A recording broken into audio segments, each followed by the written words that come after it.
ओम शांति। Good morning. Sasaram Brahma Kumari दिनचर्या में आप सभी भाई बहनों का हार्दिक स्वागत है। ओम शांति। प्रजापिता ब्रह्मा कुमारी सूर्य विश्वविद्यालय सासाराम के अंतर्गत रोहतास जिले के चित्राटार गांव में ब्रह्मा कुमारी सूर्य विश्वविद्यालय गीता पाठशाला का आज वार्षिक उत्सव है, जो तीसरा साल मनाया जा रहा है। आज यहाँ पर छोटा सा कार्यक्रम रखा गया है, जो सभी नए पुराने भाई बहन हैं उन सबको परमात्मा का संदेश दिया जा रहा है। दिन में होगा, वर्षों का काम दिन में होगा और दिन का काम घंटों में होगा और घंटों का काम सेकंड में होगा। लाख करोड़ एक है, लेकिन हमारे विश्वविद्यालय इस पूरी सृष्टि का एज 5,000 वर्ष।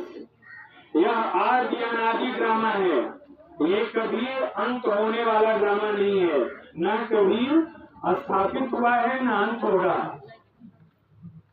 सिर्फ पुनर्निर्माण होता है, पुनर्स्थापना होता है। इन सारे विषयों पे इस ब्रह्मा कुमारी ईश्वरीय विश्वविद्यालय का जो अध्ययन है, आप सुने समझें और लाभ उठाएं। लाभ ये ना उठाएं सिर्फ सरिता बहन जी और साथ ही साथ पारा भाई जी, पारा भाई अश्विन से संतोष भाई जी जो हमारे इस सभा में उपस्थित हैं, मैं इनका तहे दिल से स्वागत करती हूँ। आज बहुत खुशी की बात है कि आज ये गीता पाठशाला का तीसरा साल हो चुका है और ये तीसरा साल का जो गीता पाठशाला का मनाया जा रहा है स्थापना दिवस, और इस स्थापना दिवस में सभी लोग उपस्थित हैं, आप सभी, और आप सभी देख रहे हैं कि ब्रह्मा कुमारी सूर्य विश्वविद्यालय ऐसे तो बहुत दिनों से सुनते जानते आ रहे हैं, पर सुनने जानना ही सिर्फ नहीं है, इसको हमें पहचानना है। आखिर क्या है? सुनने के लिए तो बहुत सुनते आए, लेकिन सुनने के साथ साथ हमें जानना है कि ब्रह्मा कुमारी सूर्य विश्वविद्यालय में आखिर क्या होता है, ये बहनें क्या देती हैं। क्योंकि आज हम सब बहुत पूजा पाठ बहुत सारे लैपटॉप दान पर सरकार दिला रहा है कि बच्चे स्व के बारे में, इन्हें स्व में क्या, स्व को जानने के लिए हमें ज्ञान की आवश्यकता है। ज्ञान हमारे लिए क्या? प्रकाश है, उजाला। जब तक हमारे जीवन में उजाला नहीं आएगा, प्रकाश नहीं आएगा, तो अंधेरा खत्म नहीं आएगा। जैसे गीता में लिखा गया है कि ज्ञान स्वरूप प्रगटा, अज्ञान अंधेरा विनाश। तो ज्ञान स्वरूप कौन है और प्रगट कौन होता है? बोलने के लिए तो जानते हैं, सभी जानते हैं, लेकिन इसका अर्थ नहीं हम समझ पाते कि ज्ञान स्वरूप है कौन। वाकई आज यहाँ पर अपना कीमती समय निकाल करके पहुँचे हैं, तो कहीं न कहीं अपने आप में बहुत ही लाखों करोड़ों में से चुनी हुई जो आत्मा है जो यहाँ पर उपस्थित हुए हैं, और ये बहुत ही भाग्य की बात। आज हमारे बड़े भाई जी आए हैं जो पैराडाइज के डायरेक्टर हैं, संतोष भाई जी, मैं उनका हूँ, और यहाँ पे उपस्थित जितने हमारे इस नगरवासी की भाई बहनें माताएं हैं, आप सभी को तहे दिल से स्वागत करते हैं। तो सबसे पहले हम जाने कि दीदी ने तो बताया कि शांति हमारे जीवन में कैसे आती है, तो सुख शांति सच में हमारे जीवन में कैसे आती है। तो हम सबसे पहले अपने को नहीं जानेंगे, परमात्मा को नहीं जानेंगे, तो शांति कैसे आएगी? क्योंकि हम तो अपने आप को ही भूल गए हैं कि मैं कौन हूँ, कहाँ से आया हूँ, कहाँ जाना है, हमें आगे बढ़ते को क्या करना है। तो परमात्मा को जब हम पूजा करते हैं, तो परमात्मा को पूजा तो करते हैं और परमात्मा को जानते ही नहीं कि उनका धर्म क्या है, उनका रोग क्या है, उनका कर्तव्य क्या है, उनका धाम कहाँ है। बस हम सब पूजा करते हैं, पेड़ पौधे मिट्टी सभी चीजों का पूजा करते हैं। तो सोचिए क्या पेड़ पौधे में भगवान होते हैं, तो फिर उनको काटते हैं? नहीं काटते हैं। में ढूंढते हैं कि पेड़ पौधे में है और पूजा करते हैं। अब सोचिए भगवान पेड़ पौधों में तो होते नहीं है, ना उसे प्रसिद्ध है। 5 लोग वहाँ बैठते थे। मुझे प्रकृति भी सहयोग आप सभी को सुनने के लिए बहुत अच्छी बात है। बाबू हट जाइए। तो वो सन्यासी थे जो रोज दिन माला जपते थे और 2-4 लोग थे व्यक्ति। तो उन्होंने पूछे कि रोज आपस में बातें कर रहे थे कि रोज गुरुद्वारे आती है और सबको नाप करके दूध देती है, और एक नौजवान लड़के है उसको बीजन लाकर दूध क्यों देती है? तो आपस में बात कर रहे थे कि उस लड़के से प्रेम करती है। जिससे प्रेम होता है उसमें नाप जोख नहीं होता है, क्योंकि उससे बहुत प्रेम करती है। तो जब सन्यासी ये बात सुने तो बोले कि वो लड़का है, वो एक इंसान है, उससे इतना प्रेम करती है कि बिहार लाके देती है, और मैं उस भगवान को कितना प्रेम करता हूँ जो रोज दिन करके याद करता है। रोटी माला जपते थे 108 सुनना थे या कितनी बार जितना आप जपते होंगे। तो वो सन्यासी ने क्या किया, उसको माला तोड़ करके फेंक दिया कि मैं भी उस परमात्मा पिता से बहुत प्रेम करता हूँ। जिससे प्रेम होता है उसमें पीना नहीं जाता है, उससे नापा नहीं जाता है। एक माँ होती है तो अपने बच्चों के लिए अपने पति से इतना प्रेम करती है तो कितना बार याद करती है गिनती नहीं है। लेकिन हम सब आज हम कहते हैं कि आज से बहुत परमात्मा को याद किए कहते हैं। हम सभी उठते ही भगवान क्योंकि धारा चढ़ाया हुआ है तो हमें देर से जब सोने भी जाए तो परमात्मा को याद करके सोए, और जगह भी तो परमात्मा को याद करके जगे। ये जगते हुए परमात्मा की याद करें, क्योंकि परमात्मा हमारा आस लिए हमारे घर पर आता है। हम सभी के घर पर आता है परमात्मा, हम बच्चों को देखने के लिए, क्योंकि बोलते हैं ना कि परमात्मा की सुबह में रथ चलती है। कहते हैं कि परमात्मा की सुबह में रथ चलती है, परमात्मा सबके घर पे आता है। तो सच में परमात्मा आता है, हम सभी को देखने के लिए आता है कि हमारे बच्चे कैसे हैं। तो कहते हैं जिन सोया तिन खोया और जिन जगा तिन पाया। तो हमें क्या करना है? क्या सोते हुए रहना है? पढ़ना है ना। तो परमात्मा आए हुए हैं और हमें खुशी हो रही है कि आप सभी तैयार हैं 7 डेज का कोर्स करने के लिए। तो उसमें आपको बताया जाएगा कि परमात्मा कौन है, आप कौन है, ये सृष्टि पर आए किस लिए आए। ठीक है, और शांति अब हमारी बड़ी दीदी बताएंगे पाठशाला के आधार और उधार मूर्त है। तो सुना तो हमने बहुत कुछ, और हम बेहतर से सुनते आ रहे हैं। शास्त्रों का ज्ञान, संत महात्माओं का ज्ञान, फिर भी सुनते सुनते हम गिरते आ रहे हैं। हमारा ठहरना नहीं हुआ और अब तक हम गिर रहे हैं।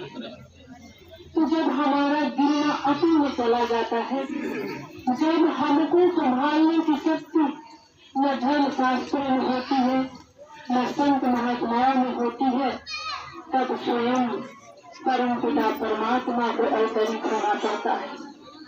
क्यों होना पड़ता है? क्या ताकत हमारे गीता ग्रंथ में नहीं है?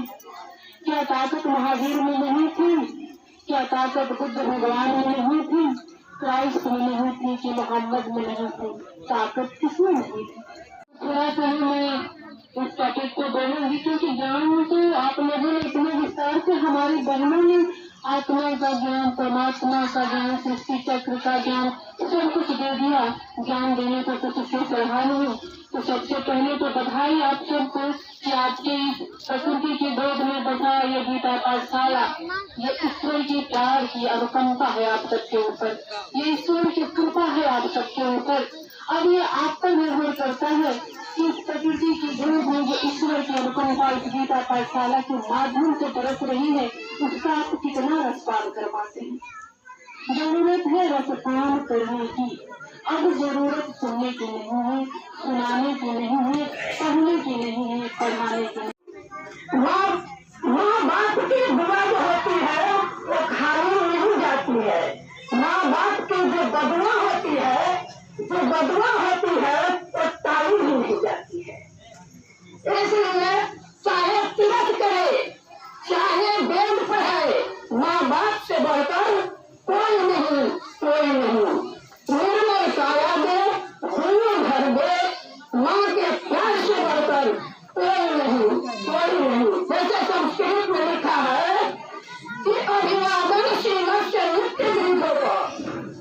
अभिवादन श्रीयश्च नित्य विधोप चत्वारि तस्य वर्धन्ते आयुर्विद्या प्रचोदनम्। ये चारों जो है हमको आगे बढ़ाने में मदद करते हैं। इसलिए जो माता पिता का आदर करता है, प्यार करता है, उसी दुर्दशा में शामिल होकर के उसे कष्ट से निवारण करता है, उसको ये चार चीज बनते हैं: आयु, विद्या, यश और बल। माँ बाप के चरणों में चारों धाम है। माँ बाप के चरणों में चारों धाम है। तीर्थ घुमात मत जाओ। हमारा एक लाठी बनेगा और सहारा बनेगा। तो संसार में वो सब चीज जिस क्षेत्र में जाते हैं हम अपने मन के अंदर किसी न किसी तरह की कोई न कोई इच्छाएं लेकर के हम उस कार्य को चालू करते हैं। तो हम सब भी यहाँ पर आए हैं तो कुछ प्राप्ति के लिए भी आए हैं। प्राप्ति के लिए आए हैं ना, या सिर्फ सुनने के लिए आए हैं? प्राप्ति के लिए आए हैं कि हमारे जीवन में भी कोई चीज की प्राप्ति हो जाए। तो ये प्राप्ति क्या है? जिसको हम अस्त्र चीजों की प्राप्ति तो हमने बहुत किया, ये ना अस्त्र चीजों की प्राप्ति हमने धन भी इकट्ठा किया, परिवार भी बनाया, सभी संबंधियों को भी बनाया, पूजा पाठ भी किया, कई बार से मंदिर भी बनाए, आध्यात्मिक क्षेत्र पर बहुत गए, सब कुछ किया। लेकिन फिर भी अभी तक जीवन में कुछ न कुछ अशांति और दुख की महसूस होती है, चाहे संबंधों के द्वारा, बाल बच्चों के द्वारा, परिवार के द्वारा या प्रकृति के द्वारा या किसी न किसी चीज के द्वारा हमें दुख की फीलिंग्स होती है। हरेक को होती है ना। जिस दुख को मिटाने के लिए हम सब कुछ करेंगे।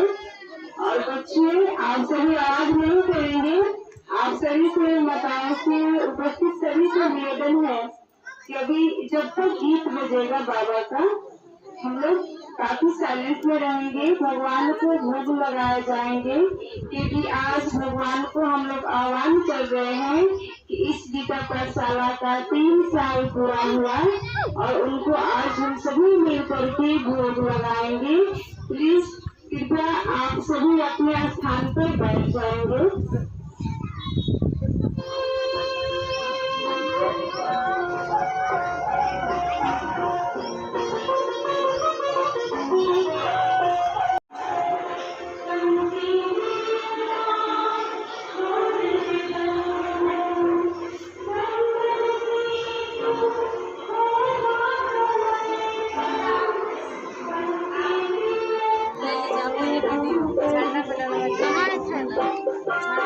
ओम शांति।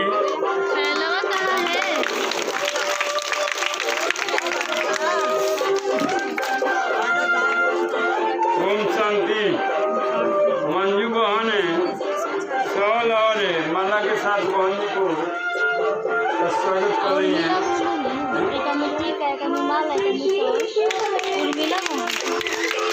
उर्मिला बहन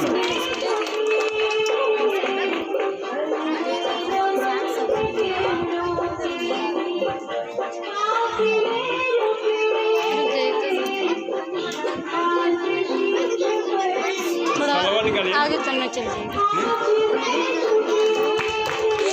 100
एक सीनियर सिटीजन के पदाधिकारी हैं विक्रमगंज से चल कर आए सुझाव जी, उनको भी हम स्वागत करेंगे। विक्रमगंज से आए हुए हैं।